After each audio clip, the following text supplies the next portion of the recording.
Riyas KMR, Kerala vision news, Kozhikode.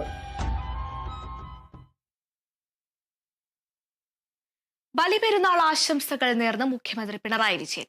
ത്യാഗത്തിന്റെയും സഹനത്തിന്റെയും ആത്മസമർപ്പണത്തിന്റെയും സ്മരണ പുതുക്കിക്കൊണ്ട് നാം ബക്രീദ് ആഘോഷിക്കുകയാണ്. ലോക മുസ്ലിങ്ങളുടെ പരിശുദ്ധ ആഘോഷമായ ബക്രീദ് മലയാളികളുടെ ബലിപെരുന്നാൾ അല്ലെങ്കിൽ വലിയ പെരുന്നാളാണ്.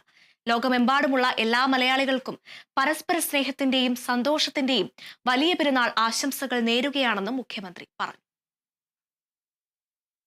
ലോകമാകെയുള്ള മുസ്ലിം മതവിശ്വാസികളുടെ പരിശുദ്ധ ആഘോഷമായ ബക്രീദ് മലയാളികളുടെ ബലിപെരുന്നാൾ അല്ലെങ്കിൽ വലിയ പെരുന്നാളാണ്.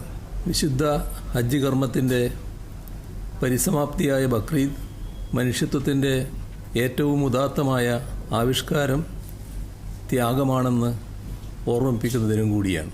ജനങ്ങളിൽ കൂടുതൽ ഐക്യവും സൗഹാർദ്ദവും അർപ്പണ മനോഭാവവും സൃഷ്ടിക്കുന്നതിന് ഈദിൻ്റെ സന്ദേശം ഉപകരിക്കട്ടെ. ലോകമെമ്പാടുമുള്ള എല്ലാ മലയാളികൾക്കും പരസ്പര സ്നേഹത്തിൻ്റെയും സന്തോഷത്തിൻ്റെയും വലിയ പെരുന്നാൾ ആശംസകൾ നേരുന്നു. ഇനി ഇന്നത്തെ സ്വർണം വെള്ളി നിരക്ക്. കവിത ഗോൾഡ് ആൻഡ് ഡയമണ്ട്സ് ഇന്നത്തെ സ്വർണം